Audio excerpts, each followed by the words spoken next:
Assalamualaikum warahmatullahi wabarakatuh. Innal hamdalillah nahmaduhu wa nasta'inuhu wa nastaghfiruh wa na'udzu billahi min syururi anfusina wa min sayyiati a'malina. May yahdihillahu fala mudhillalah wa may yudlil fala hadiyalah. Wa asyhadu an la ilaha illallah wahdahu la syarikalah wa asyhadu anna Muhammadan abduhu wa rasuluh la nabiyya wa la rasula ba'dah. Ya ayyuhalladzina amanu taqullaha wa qulu qawlan sadida yuslih lakum a'malakum wa yaghfir lakum dzunubakum wa may yuti'illaha wa rasulahu faqad faza fawzan 'azima. Fa inna asdaqal hadithi kitabullah wa khairal hadyi hadyu Muhammadin sallallahu alaihi wasallam wa syarrul umuri muhdatsatuha wa kullu muhdatsatin bid'ah wa kullu bid'atin dhalalah wa kullu dhalalatin finnar. Allahumma salli wa sallim wa barik wa an'im wa zid ala nabiyyina wa rasulina wa habibina Muhammad sallallahu alaihi wasallam wa man tabi'ahum bi ihsanin ila yaumiddin tsumma ma ba'du. Hadirin kaum muslimin yang mudah-mudahan dirahmati Allah Subhanahu wa taala, pada kesempatan yang baik dan berbahagia kali ini alhamdulillahirabbil alamin, Allah Subhanahu wa taala masih berikan kepada kita semuanya beragam dan berbagai macam kenikmatan. Mudah-mudahan kita semakin tambah bersyukur kepada Allah Subhanahu wa taala, sehingga Allah Subhanahu wa taala semakin juga tambahkan nikmat tersebut kepada kita. Tema pada kesempatan yang berbahagia kali ini adalah tentang itqan dan ihsan dalam bekerja atau mengemban tugas atau dalam beramal. Sebelum kita memasuki apa itu itqan dan ihsan dalam bekerja atau dalam beramal, saya akan memberikan sebuah ilustrasi atau contoh yang barangkali bisa mendekatkan ya pembahasan ini kepada kita semuanya. Ini kajian ya, kalau dimulai pagi 7:30 katakanlah begitu. Ada yang datang sebelum 7:30. Ada yang datang ketika 7:30. Ada yang datang setelah itu. Nah, orang-orang yang datang sebelum pengajian atau kajian dimulai, udah prepare terlebih dahulu, persiapan. Ini namanya ihsan. Ya, orang yang datang sebelum jam kantor dimulai, ini namanya apa? Orang yang ihsan. Orang yang berbuat di puncak kebaikan. Adapun yang datang tepat waktu namanya itqan. Ya. Namanya apa? Itqan itu. Nah, ini apa? Bisa dibedakan. Atau misalnya seorang karyawan atau seorang aktivis, setiap bulan dia dikasih target, katakanlah fundraiser gitu ya. Setiap bulan harus dapat targetnya misalnya 100 juta. Ya. Ada yang satu bulan full 100 juta. Ini namanya bekerja dengan itqan, sesuai dengan target yang dicanangkan, yang diberikan. Ada orang yang selama 100 juta saya 20 hari bisa. 20 hari bisa ya. Saya bisa 20 hari bekerja dengan beragam sarananya. Ada waktu 10 hari. Ya, itu bagi saya sebenarnya bebas saja sih gitu kan, karena target saya sudah tercapai. Tapi dia bekerja lebih, melampaui target, itu namanya ihsan. Ya. Nah, itqan dan ihsan ini para kaum muslimin yang dirahmati Allah Subhanahu wa taala adalah etos kerja seorang muslim. Motivasi besar utama bagi seorang muslim, dan inilah yang diajarkan di dalam Islam. Jadi bukan bekerja asal-asalan atau asal-asal bekerja, tidak. Tapi bekerja dengan itqan, dengan sungguh-sungguh, dengan profesional, ya. Dengan optimal. Kemudian untuk meraih hasil yang maksimal, fi jaudatin aliyah, ya, di puncak hasil yang perfect, ya, high quality. Jadi di kualitasnya itu diusahakan yang terbaik. Ini ya, itu namanya itqan. Atau contohnya begini, makna itqan itu secara bahasa itu a'la darajatil hifdzi wa dhabti. Ya. Di puncak hafalan, kekuatan hafalan dan valid. Ya. Validitas hafalannya bisa diuji secara valid. Contohnya Imam Bukhari rahimahullah taala. Kita semuanya sering mendengar kata Imam Bukhari, Muhammad bin Ismail bin Mughirah bin Bardisbah, ya. Imam Al-Bukhari rahimahullah taala itu adalah imam jabalun fil hifdz. Imam yang sangat luar biasa di dalam hafalan hadis. Hampir-hampir nggak ada tandingannya, ya, Imam Bukhari itu. Pernah datang ke kota Baghdad. Beliau datang rihlah untuk mencari hadis, ya, ke kota Baghdad, ya, di Irak. Dari Bukhara, Asia Tengah, ya, beliau pada saat itu, ya. Kemudian ulama-ulama Baghdad tahu akan kedatangan Imam Bukhari rahimahullah taala. Lalu ada 10 ahli hadis yang ingin mengetahui dhabtnya, ya, validnya hafalan Imam Al-Bukhari. Karena pada saat itu hadis-hadis banyak dipalsukan, ya. Allah hadirkan ini Imam Al-Bukhari ini, ya. Lalu diacaklah sanad-sanad an-anahnya, diacak satu persatu, matan-matanya dibolak-balik, ditanyakan kepada Imam Bukhari satu persatu, apa, dibenahi itu urutannya begini, dari fulan, dari fulan, dari fulan, dari fulan, dari fulan. Qala Rasulullah sallallahu alaihi wasallam begini. Semuanya benar. Nah, itu namanya valid atau itqan hafalannya. Lebih daripada itu, ya, lebih daripada itu adalah ihsan. Ya, seorang bekerja di puncak itqan, bukan sekedar itqan dia, tapi apa? Di puncak dari itqan itu sendiri, bahkan melampaui daripada target itqan itu sendiri. Namanya bekerja dengan ihsan. Kalau dalam beribadah itu ihsan, ya, nanti akan kita singgung. Anta'budallah ka'annaka tarahu. Kita beribadah kepada Allah Subhanahu wa taala seolah-olah, ka'annaka, ya, seolah-olah engkau melihat Allah Subhanahu wa taala. Jadi nggak mungkin bukan engkau benar-benar melihat, tidak, karena Allah Subhanahu wa taala dalam akidah Ahlussunnah wal Jamaah itu tidak bisa dilihat di dunia ini. Nanti di akhirat bagi orang mukmin, ya, wujuhi yauma idzin nadhirah ila rabbiha nadhirah. Pada hari itu wajah orang-orang beriman itu berseri-seri, sumringah. Tahu ya, wajah berseri-seri itu sumringah, memancarkan kebahagiaan. Karena yang namanya wajah itu adalah alamat, ya, atau cermin bagi hati. Mulut kita bisa menyembunyikan kebencian atau kecintaan kepada seseorang, tapi kalau wajah itu susah. Gak bisa gitu kan. Kita menyembunyikan kesedihan itu susah. Mulut kita bisa, biasa aja, tapi wajah kita, ya, itu kelihatan kok, gitu, orang bahagia dan tidak, gitu, ya. Nah, wujuh yauma idzin nadhirah, berseri-seri ila rabbihah nadhirah. Innakum satarawna rabbakum yaumal qiyamati kama tarawna al-qamar lailatal badr. Kalian kelak akan melihat Allah Subhanahu wa taala sebagaimana kalian di bumi ini melihat rembulan di malam bulan purnama. Coba lihat, ya, malam-malam ini kan bulan purnama, gitu, ya. Bagaimana itu, berdesak-desakan enggak? Enggak kan, ya? Enggak berdesak-desakan melihat rembulan itu. Nah, itqan dan ihsan ini diperintahkan di dalam Islam. Ayatnya apa? Allah Subhanahu wa taala berfirman, ini potongannya, ya, biar apa namanya, potongan ayatnya. Sunallah alladzi atqana kullasyai. Ini berbicara tentang ciptaan-ciptaan Allah Subhanahu wa taala. Wa taral jibala tahsabuha hamidah. Ya, jamidah bukan hamidah. Wa taral jibal tahsabuha jamidah. Wa yatamurru marras sahab. Kalian lihat gunung-gunung.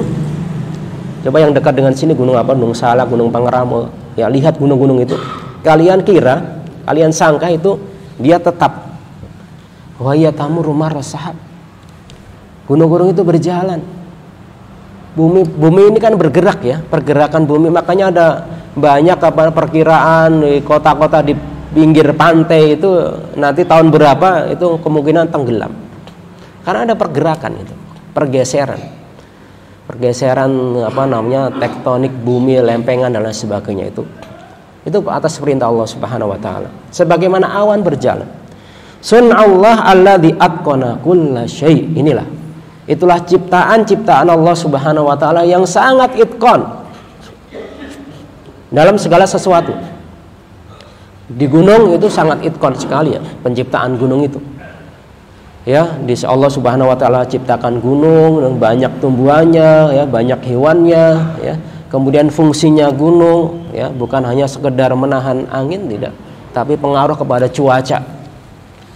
Ya, pengaruh kepada kehidupan. Nah, karena Allah Subhanahu wa taala memiliki sifat itqan dalam sifat perbuatannya, kita sebagai seorang hamba diperintahkan untuk meniru sifat mulia ini dalam setiap sifat dan pekerjaan kita. Ya, sebagaimana Allah Subhanahu wa taala punya sifat Ar-Rahman, Ar-Rahim, Al-Wadud, sifat Rahman, Rahim dan mencintai, kita diperintahkan untuk meniru. Memiliki sifat Rahman dan Rahim, begitu juga sifat mencintai. Ya.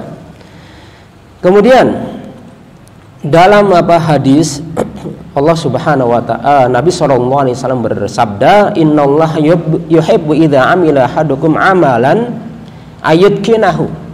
Di Sahih Al-Jami' ini ya. Allah Subhanahu wa taala mencintai kalian semuanya ketika bekerja, ketika beramal, ya. Itu bekerja dengan itqan. Allah senang seperti itu. Jadi bukan sekedar asal selesai, ya, asal beres, asal bapak senang, asal bos senang, tidak. Tapi bekerja dengan itqan, ya, di puncak hasilnya yang maksimal, dengan optimal, dengan semaksimal mungkin. Kemudian kalau ihsan dalam bekerja itu jelas sekali, ya. Nabi SAW bersabda, "Innallaha katabal ihsana ala kulli syai'." Allah Subhanahu wa taala menetapkan berbuat ihsan, ya, di puncak kebaikan dalam segala hal. Idza qataltum fa ahsinul qitlah. Kalau kalian membunuh dalam qisas, ya, dalam peperangan, dalam jihad, maka bunuhnya dengan cara yang ihsan. Tidak dimutilasi misalnya. Ya, tidak disiksa, dipotong-potong terlebih dahulu, tidak. Tapi fadhar barriqab, dengan cara yang paling cepat membunuh, yaitu memenggal leher. Fadhar barriqab, itu leher. Itu paling cepat. Itu ya zaman dahulu. Nah, wa idza dzabhtum fa ahsinu dzibhah. Jika kalian menyembelih kambing ketika atau hewan kurban, ya, atau menyembelih misalnya ayam. Ya, ayam ini kan binatang yang setiap hari itu disembelih mungkin jutaan ayam, ya. Karena hampir setiap hotel, setiap restoran, setiap rumah makan itu menu ayam jadi trending topik gitu, ya. Di beberapa negara itu yang namanya menu basicnya ayam ini paling laris memang. Dan di surga kelak adalah mutair mimma yashtahun. Ada daging burung, kan ayam ini kan sebangsa burung, ya, yang bisa menggiatkan, yang bisa mendorong nafsu makan. Ya. Idza dzabhtum fa ahsinu dzibhah, dengan cara yang ihsan. Wal yuhidda ahadakum safratahu, pisaunya ditajamkan, wal yurih dzabihatahu, kemudian binatang yang disembelih itu dibuat semaksimal mungkin, dengan sebaik mungkin, ya, tidak diperlihatkan alat-alat ini, alat-alat sembelihannya.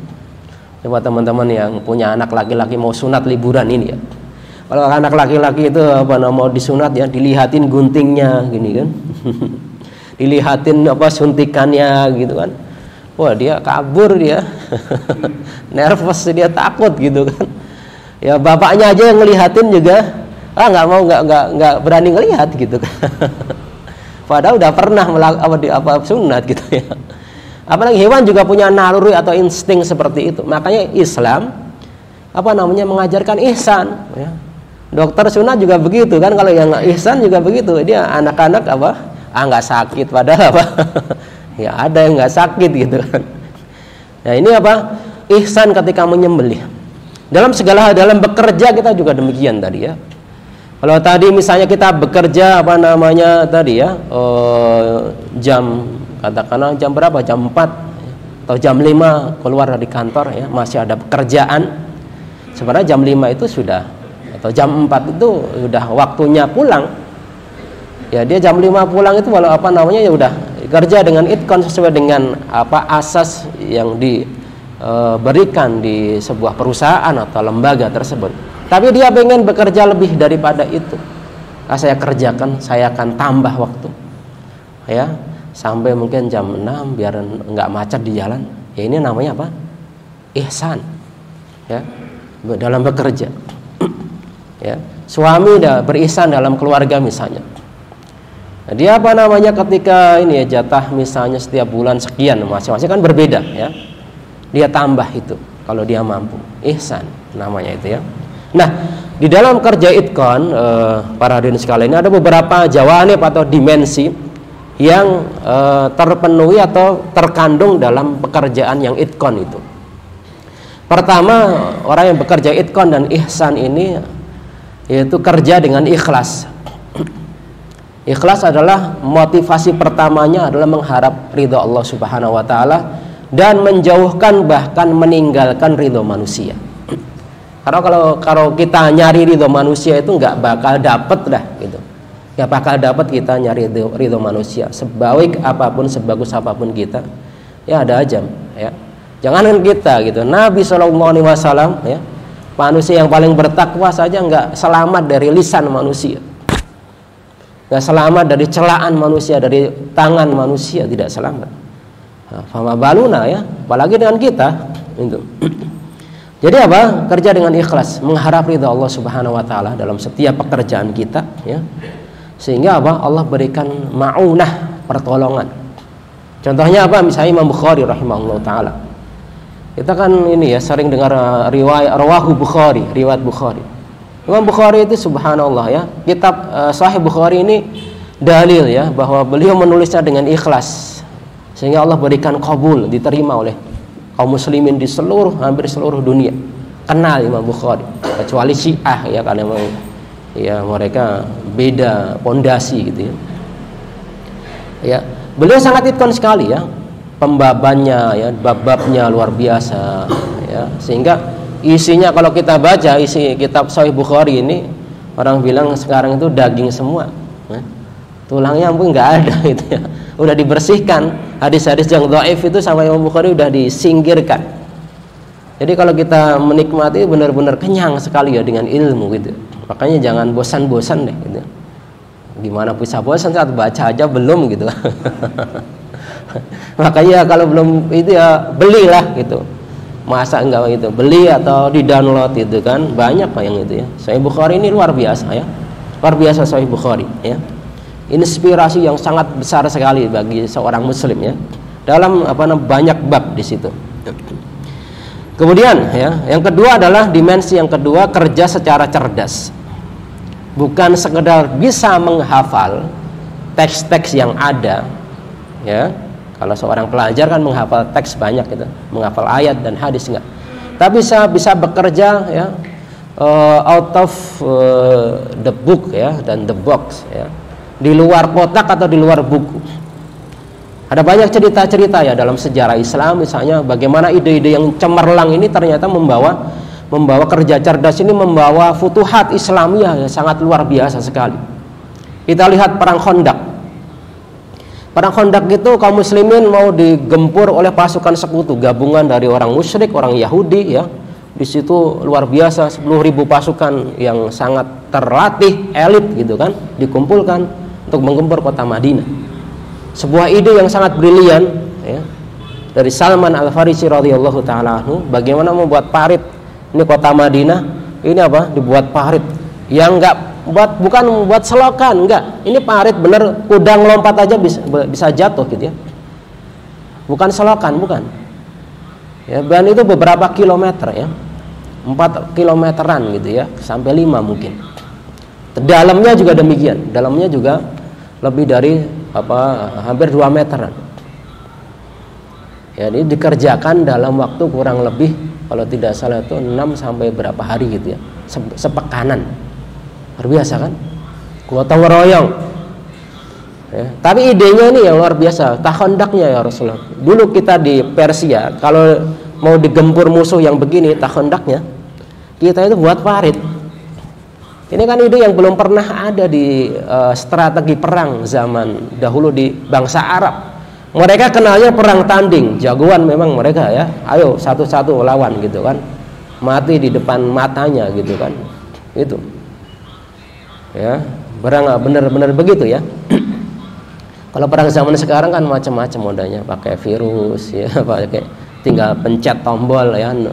Itu nuklir udah jatuh ya. Kalau zaman dulu dia ya.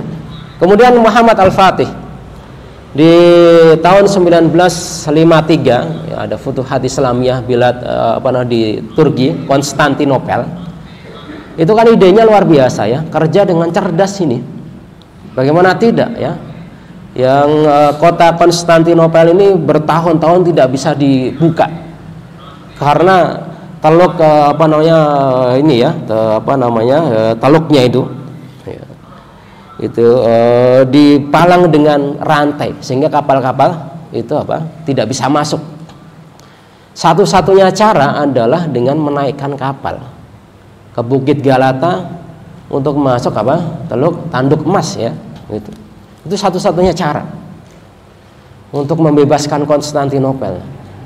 Dan itu dikerjakan dalam semalam, ikhwah. Nggak kebayang ya? Gimana? 72 kapal dengan muatan senjatanya, dengan logistiknya, ya, itu dinaikkan bukit dalam waktu 1 malam. Idenya ini kan luar biasa gitu ya. Tapi kan ide ini butuh support yang dahsyat gitu ya. Tapi pada Allah Subhanahu Wa Taala kerja seperti ini akhirnya Konstantinopel itu bisa dibuka oleh kaum muslimin, ya kan? Jadi terkadang ide yang cerdas itu kalau nggak didukung dengan support dengan yang baik itu juga kadang kurang bisa memberikan dampak gitu ya. Makanya ini ketika bertemu antara ide yang cerdas ya, kemudian dengan support yang baik akan membuka futuhat, akan memberikan lompatan-lompatan yang sangat jauh, bertahun-tahun belum bisa terlaksana ya. Yang ketiga adalah kerja keras ya. Itkon itu harus ada dimensi kerja kerasnya, bukan berarti kerja keras itu terus semalaman ngelembur gitu, ngopi sampai nggak istirahat, bukan. Seminggu terus kerja terus nggak istirahat, bukan itu maksudnya ya. Kerja ya dengan usaha yang maksimal, bukan sisa-sisa tenaga, tidak, sisa-sisa pikiran, tidak, tapi dengan maksimal kesanggupan seseorang ya. Itu seperti para sahabat ketika perang Khandaq itu kerja kerja keras ya. Mereka menggali parit ya, beliau sendiri sampai turun berlumuran debu ya, kemudian kekeringan pada saat itu sampai mengganjal perutnya dengan 2 batu saking laparnya itu ya, saking laparnya. Kita kan selapar-laparnya kita bekerja gitu kan, alhamdulillah nggak sampai itu diganjal perut kita dengan batu, nggak sampai itu. Ada yang pernah ganjal dengan batu gitu kan. Ganjal dengan gorengan ya. Alhamdulillah, ini nikmat Allah Subhanahu Wa Taala. Yang keempat, kerja itkon itu adalah kerja yang tuntas ya. Tadi ke Konstantinopel bisa tuntas dibebaskan ya. Kaum muslimin tuntas ketika itu ya, ketika di perang Khandaq akhirnya menang, orang-orang musyrik akhirnya kecewa, dia kecil ya. Perang nggak jadi perang karena percuma ini, kita maksain diri ya, kita habis sendiri. Atau seperti Nabi Nuh alaihissalam ketika Allah akan turunkan azab ya, dengan hujan yang turun terus menerus ya, Allah perintahkan buat kapal yang bisa naik banyak orang loh. Bukan hanya untuk perahu yang kecil buat 3-5 orang, enggak. Ini yang bisa naik unta bisa dinaikkan ya, binatang-binatang bisa naik ya, manusia pada saat itu bisa naik ya. Ini enggak gampang. Gak gampang.